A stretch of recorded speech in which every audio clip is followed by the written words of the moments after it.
gostaria de fazer uma saudação inicial ao professor Alessandro Ottaviani, parabenizá-lo pela iniciativa, por essa iniciativa de homenagear o professor Mangabeira Unger. Quero dizer inicialmente que o professor Mangabeira, a Bahia está presente, professor. É um grupo de baianos, e digo isso sem nenhum bairrismo. Tenho certeza. Mas nós não podíamos deixar de atender esse convite tão especial. O senhor é um orgulho para todos nós. E quando falo da Bahia, eu penso aqui e homenageio também a figura do grande governador Otávio Mangabeira. Sabemos da importância que ele teve em sua vida. Está disparando. Saúdo também a memória de João Mangabeira, uma figura importante da política brasileira, e em especial a essa figura luminosa e solar da poetisa e jornalista Edila Mangabeira. Aliás, o primeiro livro que eu li da família Mangabeira foi um livro de sua mãe, sobre o sertão do Velho Chico, né? O primeiro contato que tive. Nós fazemos parte de um grupo de pesquisa na Bahia, o Poética Pragmática, ligado ao programa de pós-graduação em filosofia, que é liderado pelo professor José Crisóstomo, que veio especialmente de Berlim para esse evento.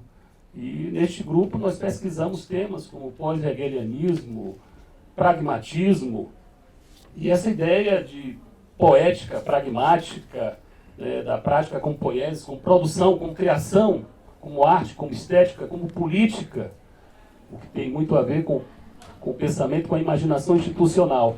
E em algum momento, professor, o senhor se tornou uma figura muito central para o nosso grupo.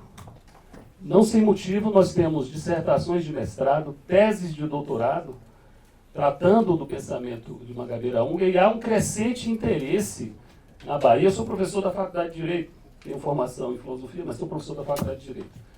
Há um crescente interesse entre os estudantes, tanto de direito quanto de graduação, no seu pensamento. E isso se expressa hoje em trabalhos de conclusão de curso, em projetos, né, de pós-graduação nesse campo, e nós vemos isso com muita simpatia, e é importante que possamos sim expandir o conhecimento e a reflexão a respeito da sua contribuição teórica.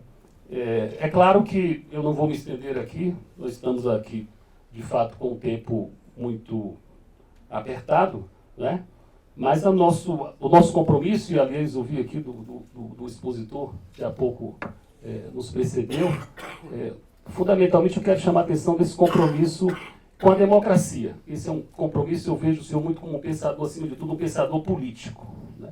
Mesmo quando o senhor reflete sobre paixão, sobre sentimento, sobre a micropolítica, mas um pensamento político e um compromisso com a ideia de democracia como uma forma de vida, como um destino comum de homens e mulheres comuns. Esse me parece que tem sido, esse é um legado muito importante, e vejo nos jovens, nós temos hoje uma discussão muito importante, muito a respeito dos destinos do país, das dificuldades do país, há muito diagnóstico, mas o que vejo entre os jovens e o que tem atraído os jovens para o seu pensamento é fundamentalmente a sua dimensão programática.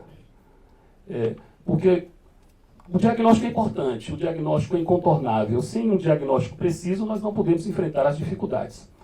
Mas o pensamento que se limita ao diagnóstico, sem apontar alternativas, ele é infecundo. Quando o senhor projeta futuros alternativos, não me parece que o senhor queira propor uma nova aventura racionalista, uma planilha. Aliás, o senhor usa a expressão de que o que deseja é música e não arquitetura. Então, eu quero aproveitar essa minha fala inicial, porque esse é um momento, acima de tudo, de homenagem a um grande brasileiro e a um cidadão do mundo.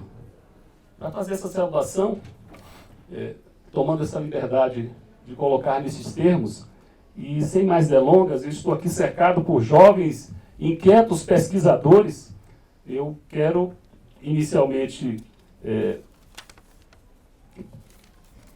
passar a palavra, vou seguir aqui a sequência que está estabelecida, a Lucas. Eu queria pontuar a contribuição enorme do professor Mangabeira Unger para pensar o direito em geral, em particular as relações entre direito e política, ou seja, o direito constitucional, e as relações entre direito e economia, ou seja, o direito empresarial e econômico.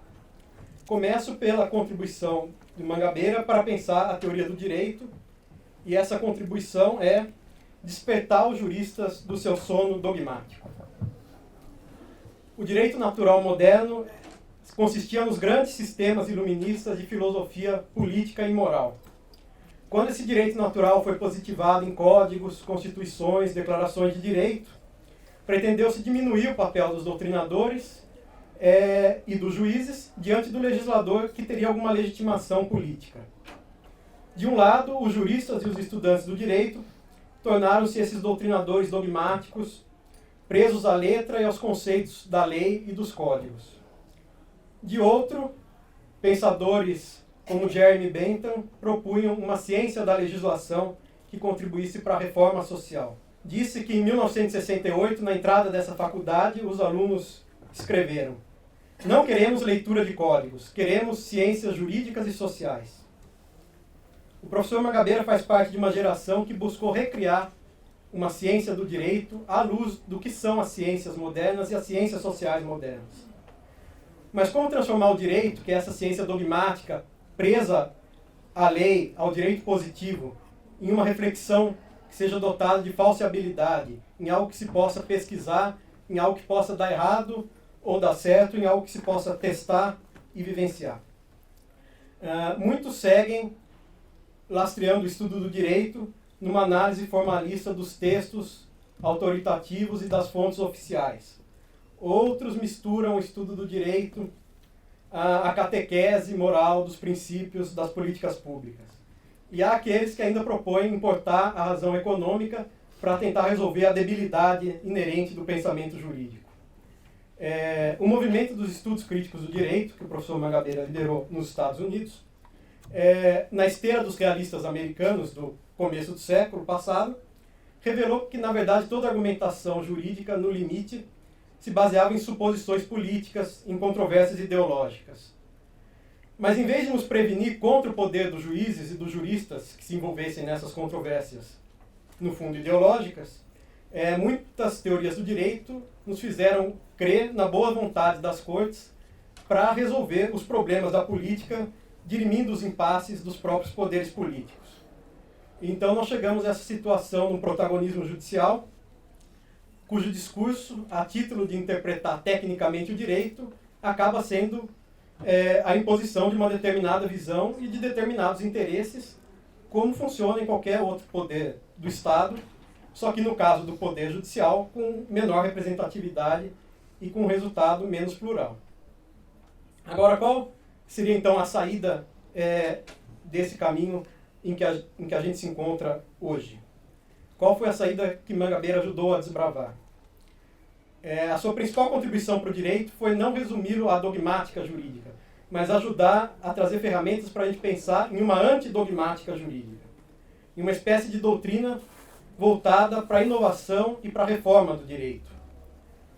Não premida pelos constrangimentos que têm as cortes e os juízes, que precisam controlar a consistência do direito positivo, mas essa doutrina antidogmática voltada para encarar o direito atualmente vigente, o direito posto, como um direito que é resultado de uma luta política contingente e que, portanto, é um direito alterável.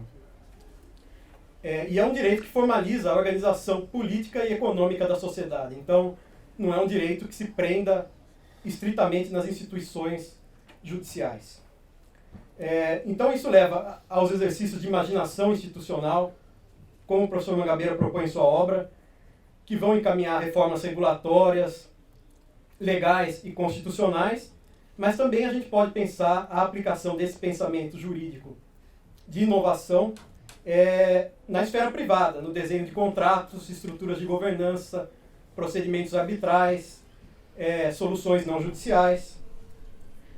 Seja de um lado, seja de outro, seja do lado do estadismo público ou na esfera privada, o que essa antidogmática faz é que ela deixa de resumir o direito aos tribunais e então volta a se exercitar a criatividade do jurista em contato com o pensamento filosófico, econômico, sociológico e político. E assim é que nós podemos ter alguma esperança de sermos despertados do sono dogmático da dogmática jurídica.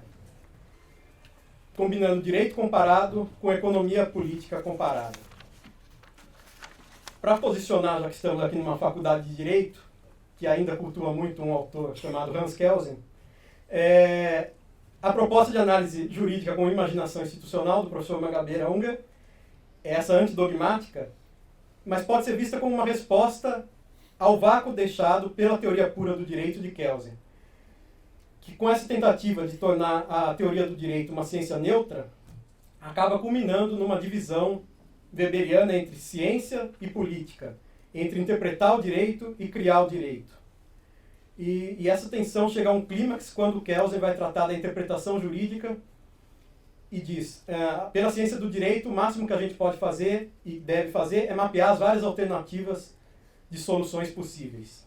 Mas o juiz, como autoridade, pode escolher uma dessas alternativas ou uma alternativa fora do quadro mapeado pela ciência do direito. Assim como Mangabeira, Kelsen negava a possibilidade de uma única interpretação correta diante da estrutura de contradições, indeterminações e lacunas do direito. Mas o que Mangabeira propõe de diferente é uma reentrada da política do direito na ciência do direito. Uma ciência da política do direito. Quer dizer, onde Kelsen propunha uma descontinuidade entre teoria do direito abstrata e a dogmática jurídica, que trata problemas concretos, o pensamento jurídico do professor Mangabeira Unger nos propõe também mapear as várias interpretações possíveis, criar instituições variadas. Então a ciência do direito vira essa crítica dos valores à luz das instituições que são justificadas por esses valores e interesses e a tentativa de imaginar novas instituições à luz desses interesses e desses ideais revisados. Portanto, o pluralismo de valores que Kelsen via como essencial à democracia, mas mantinha a parte da ciência, a parte do trabalho do jurista, invade no pensamento de Mangabeira Unger a arena da reflexão jurídica e do pensamento jurídico.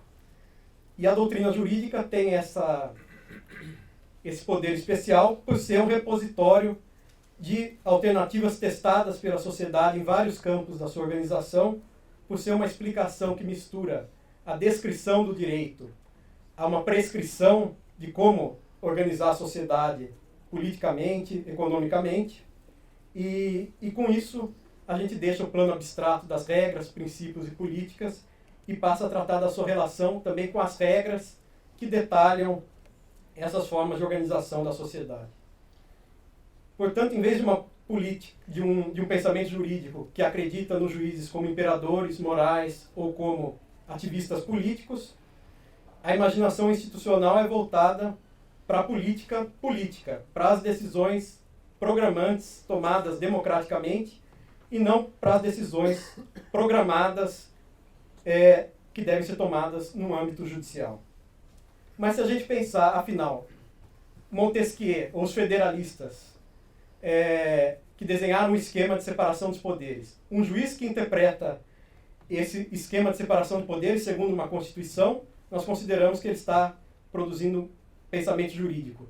Mas será que na base disso, esses velhos esquemas pensados pelos iluministas não podem ser eles mesmos objetos de uma reconstrução, de uma revisão pelo nosso pensamento jurídico? Pensar esse problema trazendo uma referência ao direito constitucional e ao direito constitucional brasileiro em particular. Qual é o resultado disso, afinal, para pensar o direito constitucional? Primeiro é esvaziar a nossa percepção de duas obsessões, que são resumir o direito constitucional ao Supremo Tribunal Federal ou ao controle de constitucionalidade judicial, e a outra obsessão ligada a essa, de pensar o direito constitucional como um discurso moral abstrato. Na verdade, a Constituição é reproduzida ao longo de vários órgãos, vários procedimentos, desde da opinião pública, até o procedimento eleitoral, chegando no legislador, na burocracia pública, no poder executivo, até chegar ao poder judiciário. Toda essa circulação do direito faz a Constituição ser o que ela é como instituição na prática, e não adianta confiarmos no judiciário como a única arena para solucionar os problemas do direito constitucional, solucionar os problemas institucionais de um país, até porque muitas das mudanças que às vezes chegam à jurisdição constitucional começam em outras esferas, como os poderes políticos, como os partidos, como os movimentos sociais, e de qualquer forma nunca tem sucesso se não forem apoiadas por outras esferas fora do poder judiciário. Então, uma contribuição importante desse pensamento é que todas as instituições, inclusive o judiciário, merecem igual apreço e igual desconfiança em um Estado de Direito. E para falar do outro lado, que é o que materializa essa nossa confiança no judiciário, reinante na cultura jurídica atual, o outro lado disso é o uso do discurso dos princípios. Então, o padre Antônio Vieira, numa famosa carta, pergunta: quais são esses sermões e essas palavras do céu? As palavras são as estrelas, os sermões são a composição, a ordem, a harmonia e o curso delas. Mas nós teríamos que concluir com Niklas Luhmann que os valores não são nada além de um conjunto altamente móvel de pontos de vista. Eles não se assemelham a estrelas fixas, como as ideias outrora se assemelhavam, mas a balões mantidos à mão para serem inflados quando preciso, especialmente em ocasiões festivas. Por isso é que Unger propõe que entendamos esses valores e interesses em suas encarnações institucionais e usemos esse exercício para revisar, criticar e propor outras instituições à luz desses valores e desses interesses revisados.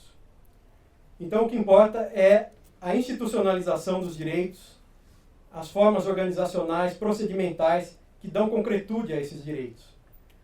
Isso inclui analisar as políticas públicas de cada setor, da educação, da saúde, mas também voltar àqueles temas fundamentais da organização do Estado, como sistemas de governo, as formas de Estado, em suas variações, em suas trajetórias históricas, em seus contextos. A pergunta de fundo, então, para uma pesquisa em direito constitucional é: como essa ou aquela forma de organização estatal contribui para avançar ou para reprimir a realização dos ideais postos na Constituição? Quais são as alternativas, afinal? E com isso nós deixamos de pensar os direitos humanos, os direitos fundamentais, por exemplo, como esses discursos morais quase religiosos, e passamos a pensar concretamente qual é o feixe de obrigações que estão ligados a esses direitos, quais são as políticas que podem concretizá-los, quais são as instituições que tornam a sua fruição efetiva. Um outro exemplo é o direito de propriedade e o ideal de liberdade econômica. Como conceber uma liberdade econômica que seja mais real e para mais gente? Em vez de tentar compensar o direito formalista de propriedade, a visão absoluta da propriedade, com direitos sociais ou com princípios como função social da propriedade, que abrem algum espaço para a intervenção judicial ou para a discricionariedade administrativa, nós poderíamos reconsiderar a própria forma do direito de propriedade, por exemplo, no direito empresarial. Em políticas que existem mundo afora, voltadas para a expansão do empreendedorismo, nós vemos a propriedade sendo desagregada em vários arranjos societários, financeiros, contratuais, que congregam vários agentes econômicos para expandir a descentralização do acesso aos recursos produtivos. Inclusive, no Brasil, temos, nas últimas décadas, vários ensaios de políticas de capital de risco para startups, para empreendimentos voltados a unir trabalhadores, investidores privados, agências de desenvolvimento e bancos públicos. Esses vários coproprietários, acionistas com participações temporárias, com cronogramas de investimento e desinvestimento nesses empreendimentos produtivos e com obrigações de acompanhar a maturação desses negócios para que atinjam a vanguarda tecnológica e organizacional. Então, em muitos empreendimentos existentes no norte do Brasil, por exemplo, os trabalhadores atuam em alguma etapa do processo produtivo, mas também são acionistas por meio das suas cooperativas daquela empresa, ao lado de acionistas privados, ao lado de agências públicas e bancos públicos. Isso é só um exemplo do método, que é o que mais interessa, que é estudar esses casos práticos no Brasil, fora do Brasil, comparar essas experiências, esquadrinhar os seus desenhos jurídicos, as suas limitações, como exemplos para progressão no sentido de concretizar um ideal tão importante como o ideal de liberdade econômica e de desenvolvimento. Para concluir, queria voltar um pouco à filosofia. Kant disse que o iluminismo era o exercício da liberdade de fazer um uso público da sua razão em todas as questões. Mas Hegel, logo em seguida, desdenhou dessa prática de dar instruções sobre como o mundo deve ser, considerando que a filosofia, em qualquer medida, chega sempre tarde demais para desempenhar tal função. A teoria que constrói ela mesma o mundo como deve ser, dizia Hegel, o faz existir apenas nos limites estreitos das suas próprias opiniões. Por isso a compreensão verdadeira viria de reconhecer a razão como a rosa na cruz do presente. Niklas Luhmann dizia que a sociologia colocou em xeque duas premissas do iluminismo: a participação igual de todos os homens em uma razão comum, que todos nós possuiríamos independentemente de mediação institucional, e o otimismo certo do seu triunfo em relação ao estabelecimento de situações justas.